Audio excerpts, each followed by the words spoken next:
te colocou aqui é porque Ele tem um propósito. E eu creio que o propósito de Deus na sua vida não é ficar sentado aí.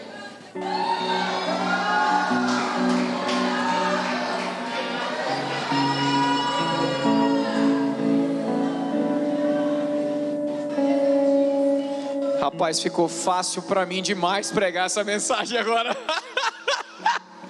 Eu tava me tremendo todo. Tô me sentindo autorizado. Irmão, puxa o seu cinto, porque eu tenho algo para compartilhar com você. Que hoje é o dia da sua alegria. Hoje é o dia de você se enterrar. Não é pesado se o seu coração receber com alegria. Depois de tudo que aconteceu aqui, tá fácil demais para mim. O tema do que eu quero falar com você hoje é expandindo a sua capacidade. Só que ouça com o coração, senão você vai ficar associando com mensagem de motivação. Não é sobre isso que eu quero falar. Pelo amor de Deus, eu não sou coach. Expandindo o seu odre. Eu quero falar com gente aqui a quem Deus já deu uma palavra e fica se comportando como se ainda fosse um miserável pedinte, lambendo as suas próprias feridas. Eu estou pregando isso tem semanas, rapaz. O Isaías foi usado por Deus para falar conosco. Eu estou voltando aqui para falar a mesma coisa. Mateus capítulo 25. Tora o pau. Deixa eles orarem, porque o ambiente está se recheando de presença. Eles já entenderam o que eu vou pregar. Eu quero falar uma comunidade que tem uma palavra, que é como um vinho derramado sobre ela, vinho que foi destilado sobre ela para expandi-la, mas uma comunidade que se comporta ainda como se não tivesse que se expandir, que ampliar o seu nível de responsabilidade, como se não acreditasse que é sobre ela esta palavra. Mateus 25, verso 14. Pois será como um homem que, ausentando-se do país, chamou os seus servos e lhe confiou os seus bens. A um deu 5 talentos, a outro 2 e a outro 1, cada um segundo a sua própria capacidade, e então partiu.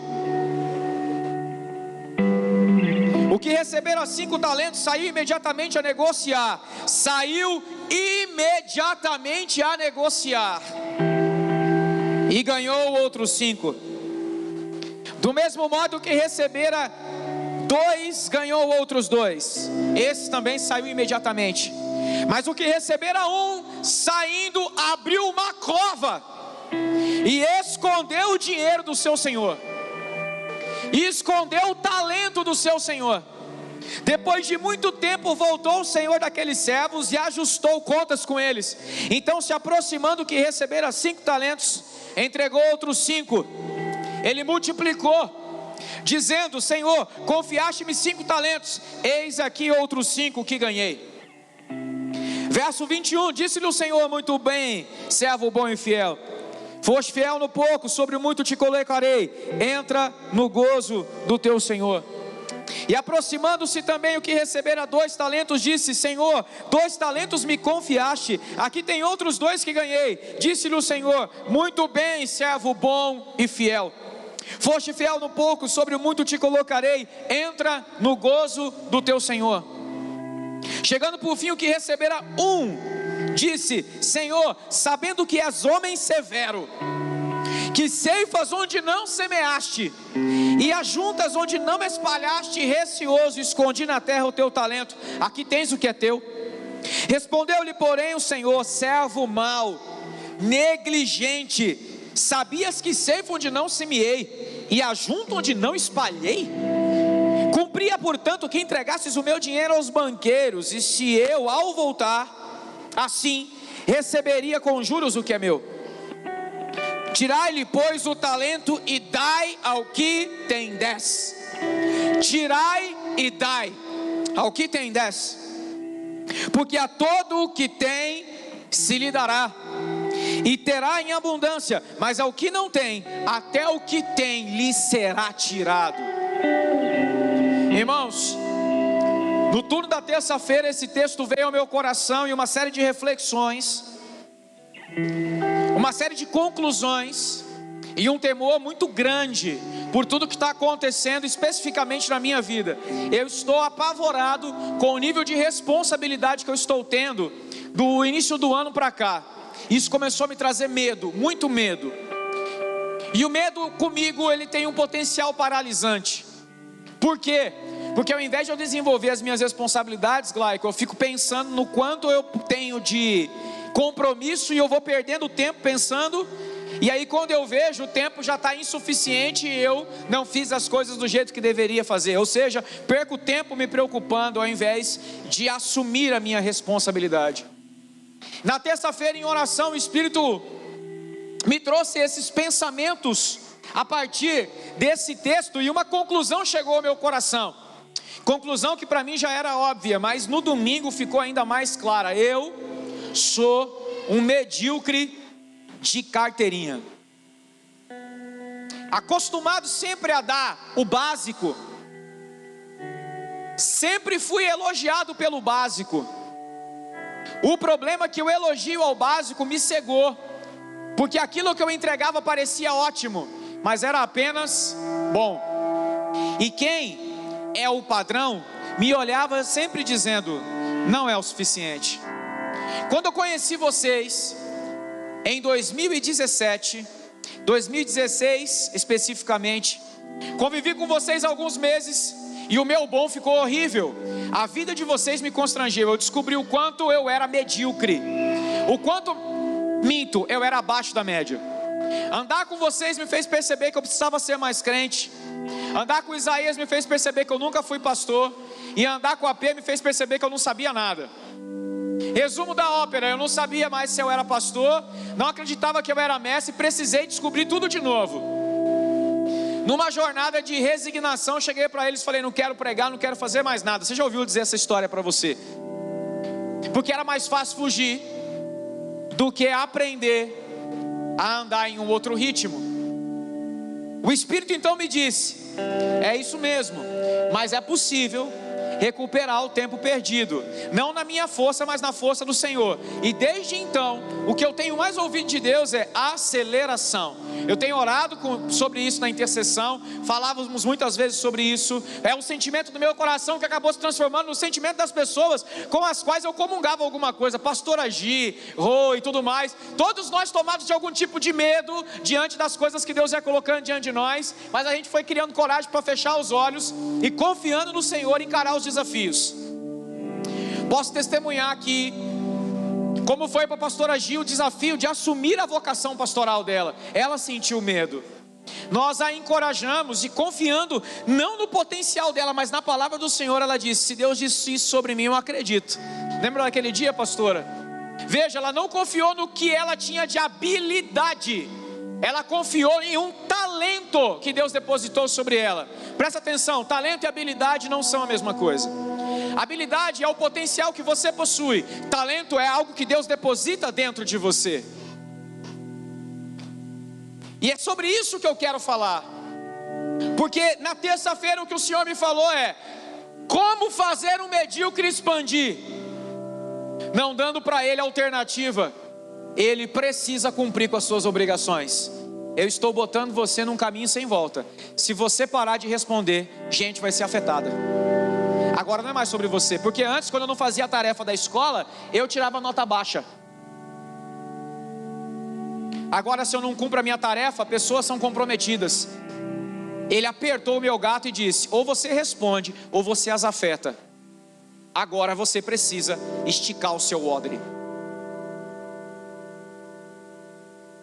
Quando nós chegamos aqui hoje nesse culto e esses adolescentes se sentiram movidos a fluir sobre a vida de vocês, o que eles fizeram foi acreditar que o Espírito que está neles é o mesmo Espírito que estava no pessoal que estava cantando. E aí o que eles fizeram? De um jeito muito simples, foram lá no fundo e perguntaram: profeta, a gente pode? Eu falei: vão. Quantos de vocês aqui já se sentiram movidos por Deus no culto a fazer alguma coisa e não fizeram, simplesmente porque estavam sentados na cadeira? Respondam para mim, quantos? Pois é, isso se chama religiosidade. Porque eu não tenho um microfone na mão, então não sou eu que Deus quer usar. Essa comunidade não depende de microfone para fluir, depende de ouvidos para ouvir. Você consegue entender o que eu estou dizendo? Ok.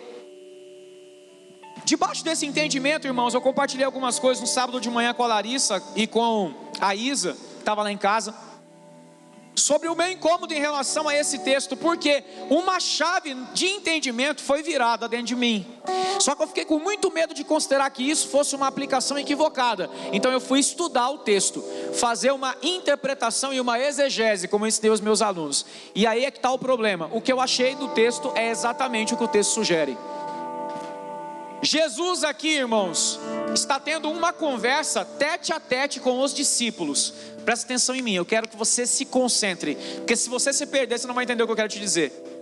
Jesus pregava para muita gente, e Jesus tinha um hábito de falar por parábolas. Por que ele falava por parábolas, Kerry?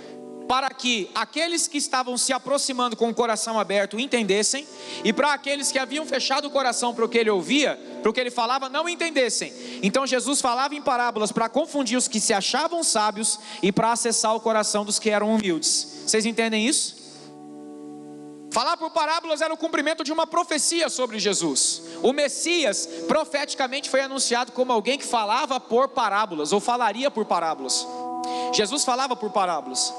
E essa série de parábolas de Mateus 24 e 25 aqui, são todas um texto só, uma conversa só, dividida em 2 capítulos. Jesus está no Monte das Oliveiras com os discípulos na véspera da Páscoa. Na Páscoa ele haveria de ser crucificado. Preparando o coração dos discípulos, ele começa a falar sobre os últimos dias. E aí ele prega sobre o princípio das dores, fala da perseguição que Jerusalém haveria de sofrer no ano 70, a destruição e por aí vai, e começa a alertar os irmãos sobre um coração preparado para a sua volta. Ou seja, Jesus está dizendo, ó, presta atenção, vocês vão ficar um período sem mim, eu vou voltar, depois eu vou ascender, e aí eu virei buscar vocês. Eu preciso que vocês estejam atentos nesse intermédio. E Jesus começa então a contar uma série de parábolas sobre vigilância, diligência e produtividade. A primeira parábola que Jesus conta, as 10 virgens. Nas 10 virgens ele enfatiza a questão da diligência. Alguém atento, cuidadoso, zeloso com o quê? Com observar o tempo inteiro aonde está o mestre, onde está o noivo, e estar pronto para se encontrar com ele. Quantos conhecem essa parábola? Na sequência, Jesus contando ainda a parábola das 10 virgens, conta a parábola dos talentos. Inclusive, se você perceber, do verso 13 para o verso 14, não existe uma interrupção, existe uma conexão. Olha para mim. Verso 25, ou melhor, capítulo 25, do verso 1 ao 13, é a parábola das 10 virgens. Olha como é que encerra a fala de Jesus sobre as 10 virgens. Vigiai, pois, porque não sabeis o dia e nem a hora. Pois será, veja bem, pois será, ainda está explicando a parábola. Explicando a parábola como? Com outra parábola. Jesus está explicando a parábola das 10 virgens com outra parábola. Ou seja, está tudo junto, é uma história só. Entendem isso? Só que presta atenção, eu quero enfatizar isso de novo, que talvez você não tenha prestado atenção. É uma história contada exclusivamente para os discípulos. Não haviam estranhos nesse dia. Jesus chamou os discípulos e falou, tem um negócio para falar para vocês, para os de casa.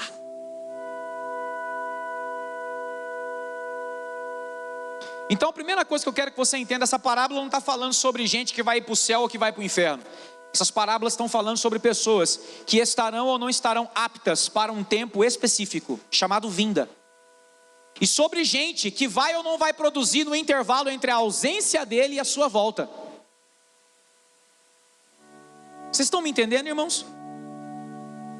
Quando Jesus fala dos talentos, ele se compara a esse cara que chama os servos e fala: ó, é o seguinte, eu vou viajar, estou deixando os meus bens para vocês, quando eu voltar a gente acerta.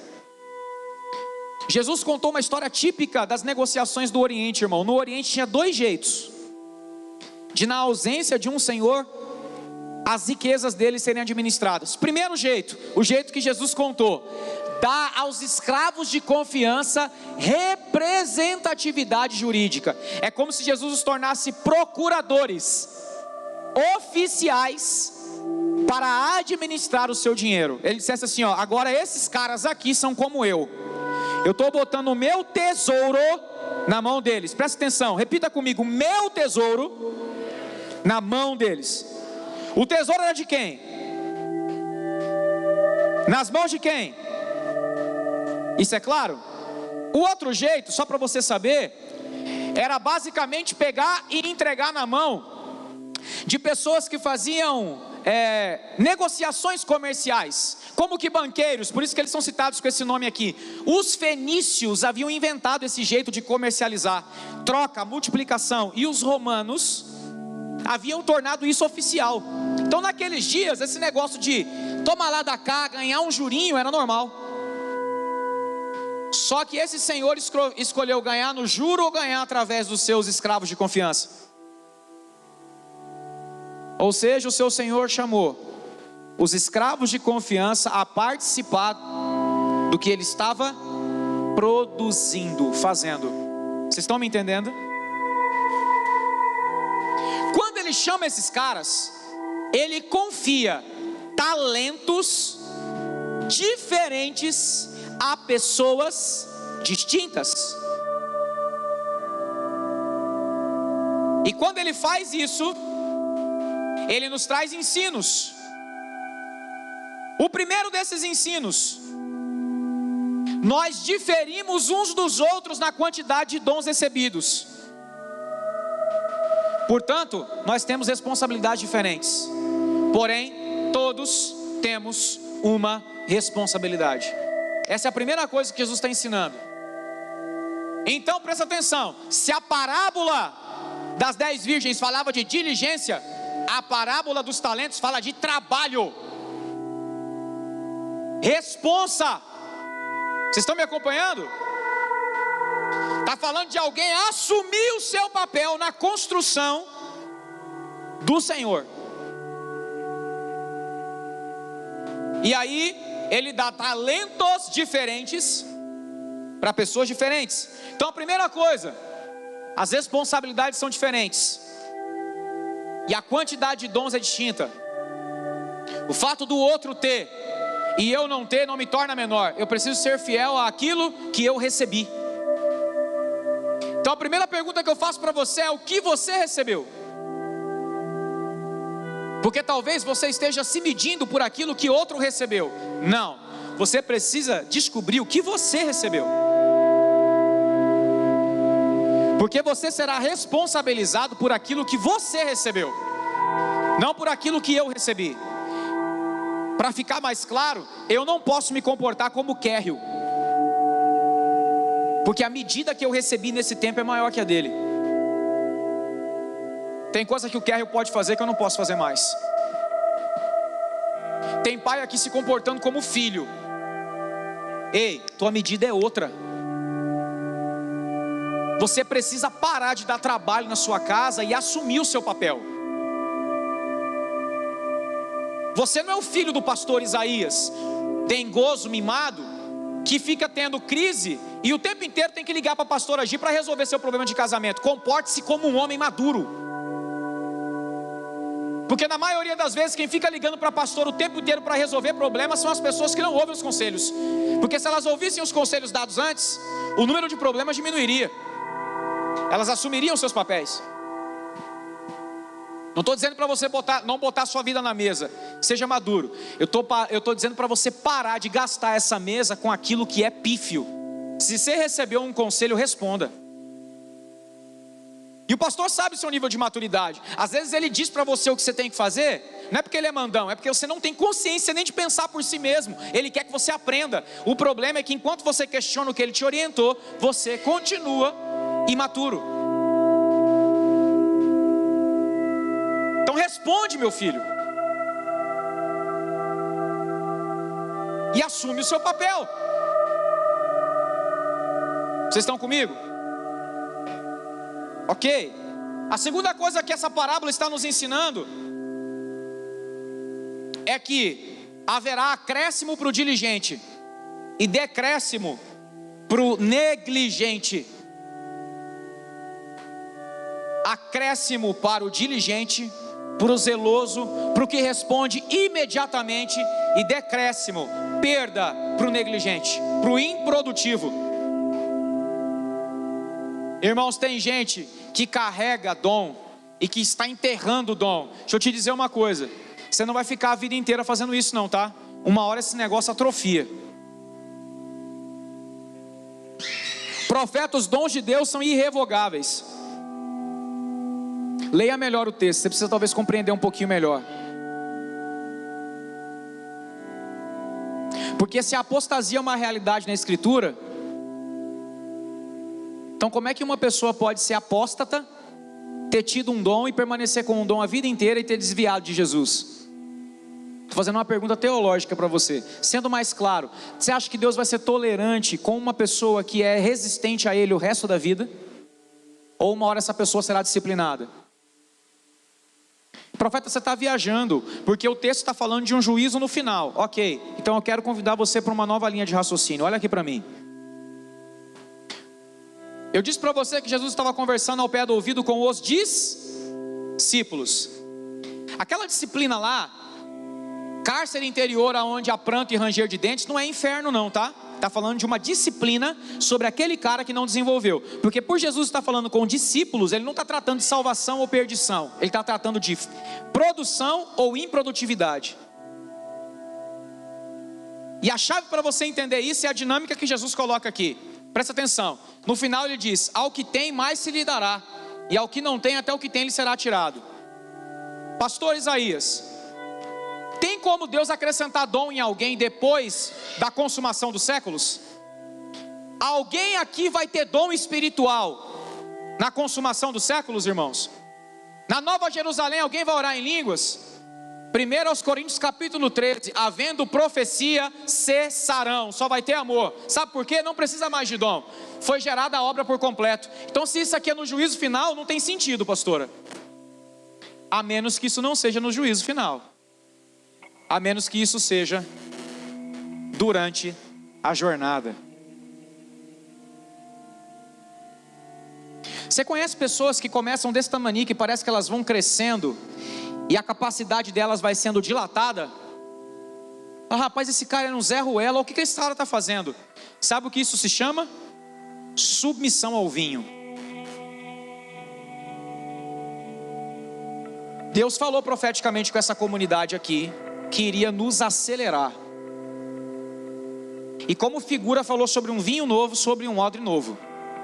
Já expliquei isso para vocês. O vinho era posto num saco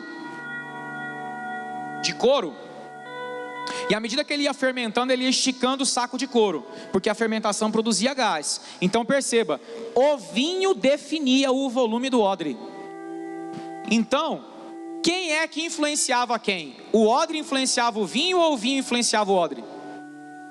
Então eu quero te dizer uma coisa, o vinho é proprietário do odre, tá? Você está entendendo o que eu estou te dizendo? O vinho é proprietário do odre. O interior possui o exterior. Sabe por quê? Porque o vinho dentro de um crente faz isso aqui, ó. Eu, vinho.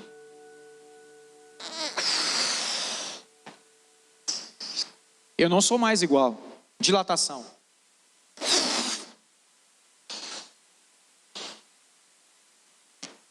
Capacidade ampliada. Expansão produzida por algo que entrou no meu interior.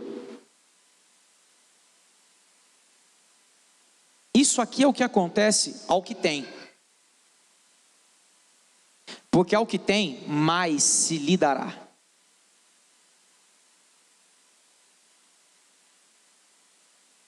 E ao que não tem, até o que tem, lhe será tirado.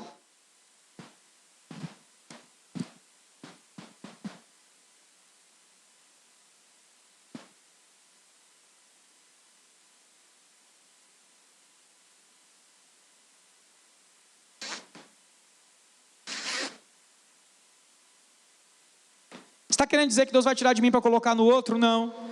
Deus não tem como tirar de você, porque você não tem nada. O talento é de Deus.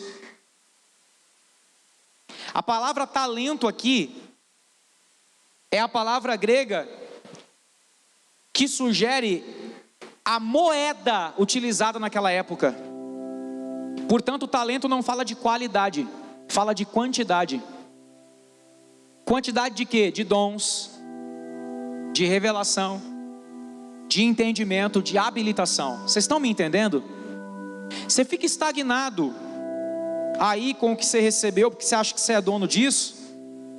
Ótimo. Você vai se atrofiando porque não desenvolve. Daqui a pouco alguém começa a fazer aquilo que você achava que só você faria. Qual é o sentimento que você tem? Ganho ou perda? Quero fazer uma pergunta para algumas pessoas aqui. Quem já acha que perdeu muita oportunidade na caminhada cristã? Que gente assumiu o seu lugar? Levanta a mão. Pois é. O Senhor está dizendo que vai acelerar para isso não acontecer de novo. Então eu quero que você olhe para mim.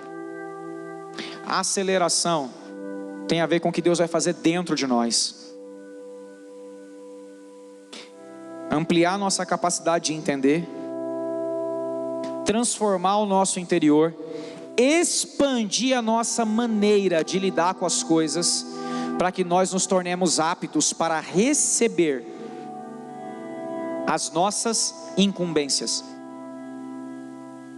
Ou seja, aceleração tem a ver com ampliação de habilidade. Sabe por quê? Porque quando Deus chamou você para fazer um negócio e você disse, eu não sou capaz, Deus olhou e falou, é verdade, você não é mesmo não. Eu estou atrasado, é verdade, você está, mas eu vou acelerar você e eu vou habilitar você. Sabe o que o Senhor está dizendo? Eu vou trabalhar em você. A aceleração prometida, irmãos, envolve o que Deus vai fazer conosco, para depois nos fazer fluir no talento que de repente nós já até temos.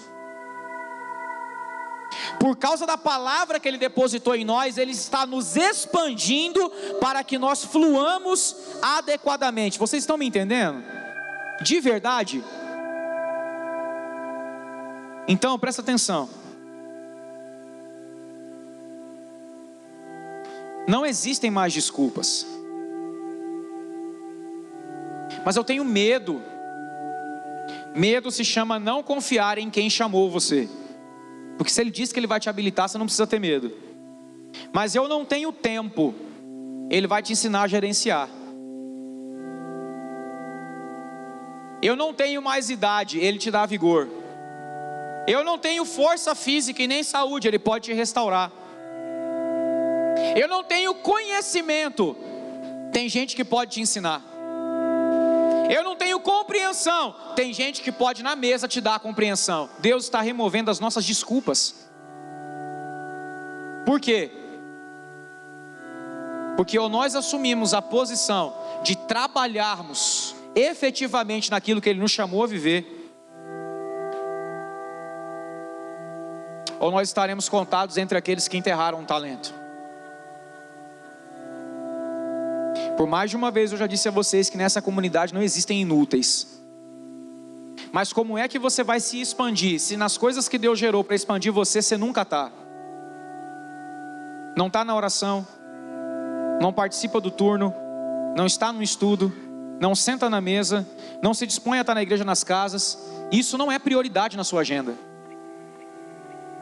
Sabe o que você está dizendo? Eu não quero que esse vinho me expanda.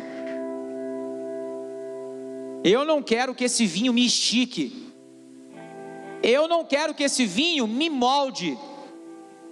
Esse vinho não vai cair sobre mim. Porque Deus não está dando alternativa, irmãos.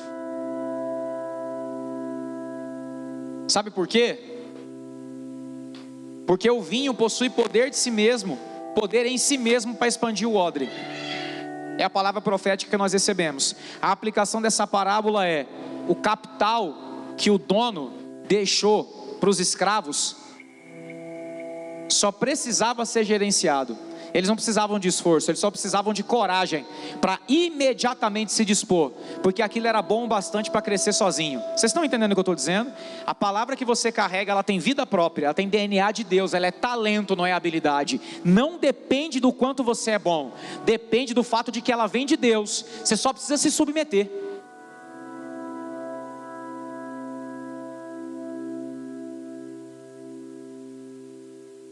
Então, pergunto: até quando nos escoraremos nas nossas desculpas para não deixar o Espírito de Deus fluir? Até quando enterraremos os nossos dons achando que Deus pode esperar?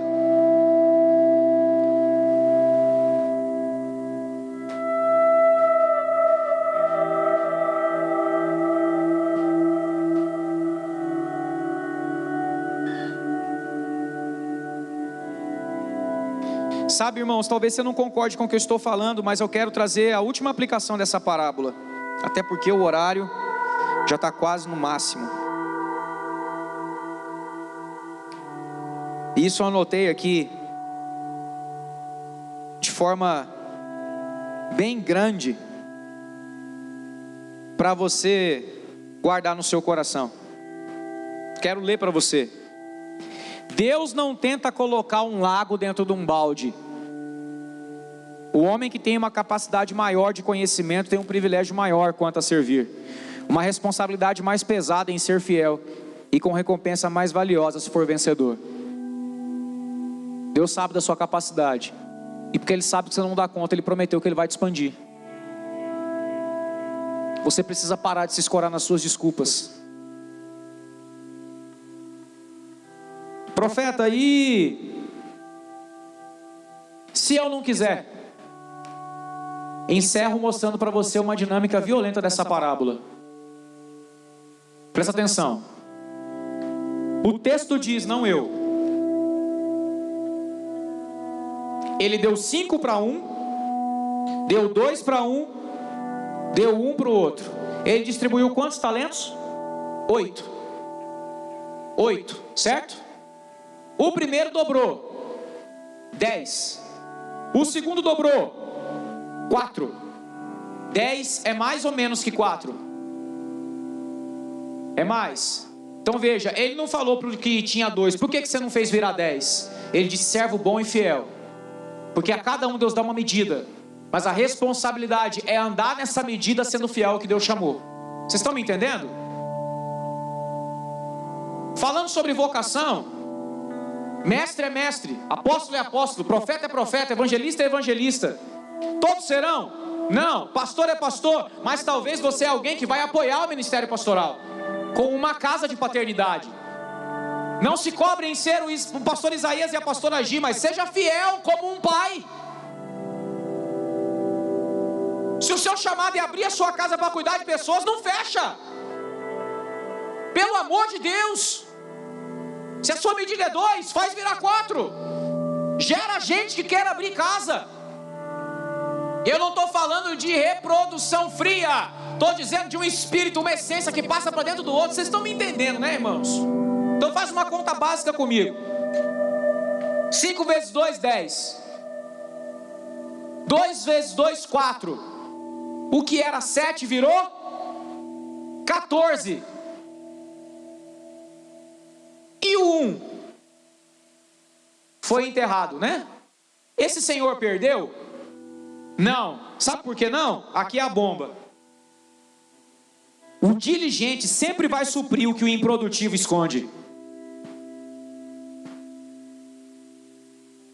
O diligente sempre vai suprir o que o improdutivo omite. A obra de Deus não ficará comprometida, mas você vai perder.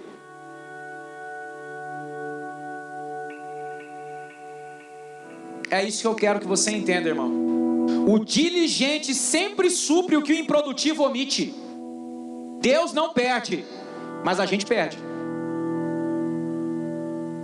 porque Ele nos chama a participar de uma obra como essa. A gente se comporta como se isso não fosse, de fato, uma chamada para nós.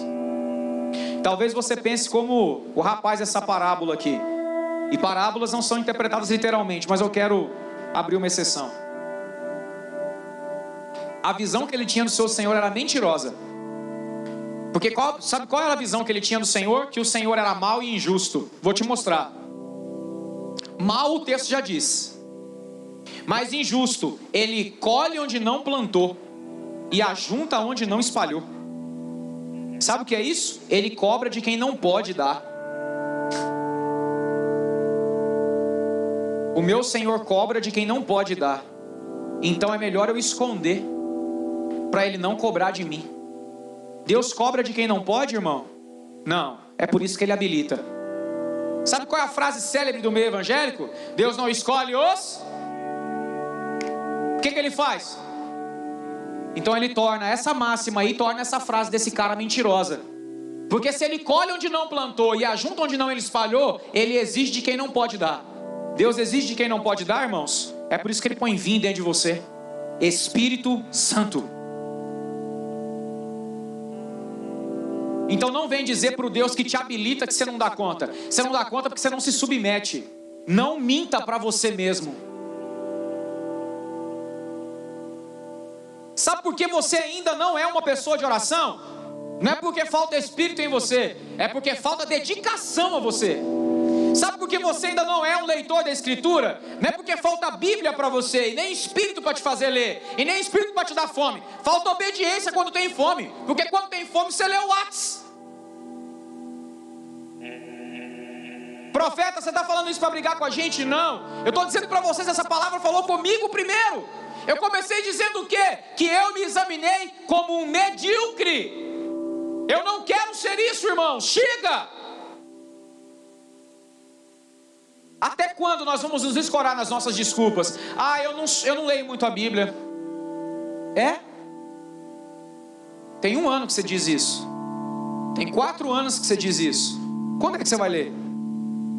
Simples.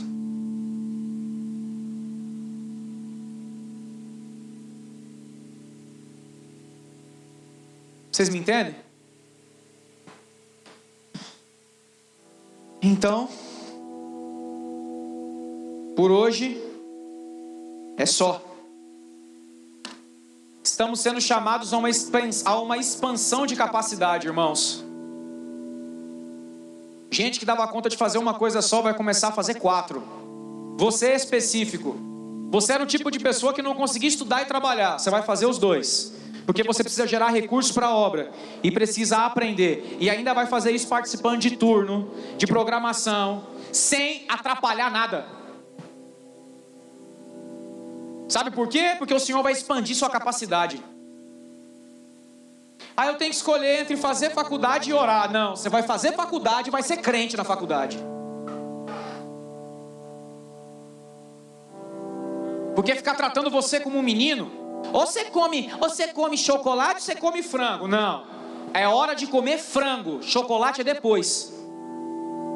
Se você não souber governar o seu tempo, como você vai governar as coisas de Deus? Ah, eu não posso, sabe? Eu não posso ter mais do que essa medida que eu tenho aqui, porque senão meu coração se envaidece e aí eu fico amando as riquezas. Você precisa de uma mudança de mentalidade. Porque Deus deu uma palavra para essa comunidade que o Senhor enviaria recurso. Só tem uma coisa: sua missão não é querer ficar rico, é querer ser crente. Porque quem manda recurso é Deus. Isso é talento, não é habilidade. Porque as pessoas confundem as coisas. Elas começam a buscar o que é secundário e jogam fora o que é prioritário. Eu estou chamando você para segurar no chifre do boi. Ah, para vir limpar? Isso é uma das... Para vir limpar o espaço, isso é coisa mínima, irmão. Estou chamando você para se envolver com a prática do dia a dia dessa comunidade. Vida na vida. É oração, é jejum. Se você só jejua quando eu mando aviso no WhatsApp, você precisa começar a jejuar sem aviso. Eu preciso ir na sua casa te visitar, falar, faz um café. Você vai dizer, profeta, você vai tomar sozinho, eu estou de jejum. Falar, uau, ninguém precisou te mandar. Está na hora. Hoje eu não vou ministrar porque eu não estou me sentindo bem. Está na hora de parar com isso. Deus tem que ficar escravo do que você sente? Você tem que ser maduro e procurar ajuda. Você imagina se eu ligasse para Isaías: Isaías, estou com uma dor espiritual no meu interior hoje, não vou pregar. Você acha que Deus ia comprometer esse culto por causa da minha meninice? Não, Ele ia usar essa garotada. Só que eu seria responsabilizado. Para de achar que o tempo de Deus tem que se submeter ao seu. Primeiro, Deus não se submete a tempo. Ele criou o tempo como um afetador da nossa vida. Tempo é a ferramenta de Deus para mostrar se nós estamos sendo fiéis ou não. Por isso Paulo diz: remindo o tempo, aproveitem direito, porque no final ele vai contabilizar. Uai, você tinha 24 horas no dia. E você disse que você não desenvolveu sua espiritualidade porque você não orava, você era muito ocupado. Bom, vamos para uma conta básica. Você passava 8 horas trabalhando, 2 horas de almoço. Deu 10. Sobrou 14. 8 você dormia. 8, 9, 10, 11, 12, 13, 14. Sobrou 6. Só que 3 horas você gastava no WhatsApp, nos intervalos que você tinha no seu trabalho. E você sabia, meu filho, que naquela época um leitor comum em 15 minutos conseguia ler 3 capítulos da Bíblia? E com mais meia hora você conseguiria ter uma vida devocional diária? 45 minutos, você não tinha 45 minutos para mim, mas tinha 3 horas para o WhatsApp e para o Face. Você está mentindo. É isso que eu estou falando para você. O Senhor conhece todas as nossas desculpas. Só que hoje Ele está dizendo: joguem elas fora a tempo. Pronto, chega. Vamos orar. Amém. 9:7. Você pode se colocar de pé comigo? Pastor, ora por nós, fazendo favor, que eu estou regaçado. Obrigado, irmãos. Obrigado, galera, por se deixarem usar. Vocês foram um exemplo hoje de que Deus não mede pessoas pelo tamanho delas. Qual foi a medida de vocês hoje? Só orar. Deus fez mais do que a oração de vocês? Fez. Quem aqui foi afetado pela oração deles? Levanta a mão. Eles só decidiram se submeter. Hoje vocês oram. Amanhã vocês podem estar orando e pregando. Depois de amanhã vocês podem estar orando, pregando e dirigindo. Deus vai aumentando medidas à medida que as pessoas vão sendo fiéis.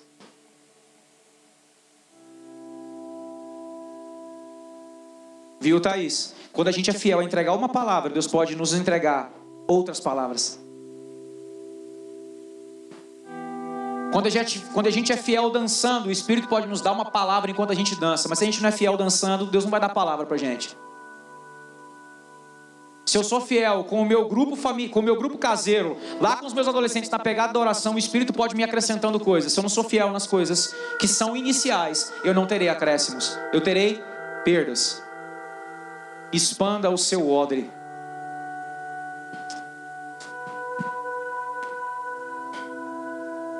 E aí?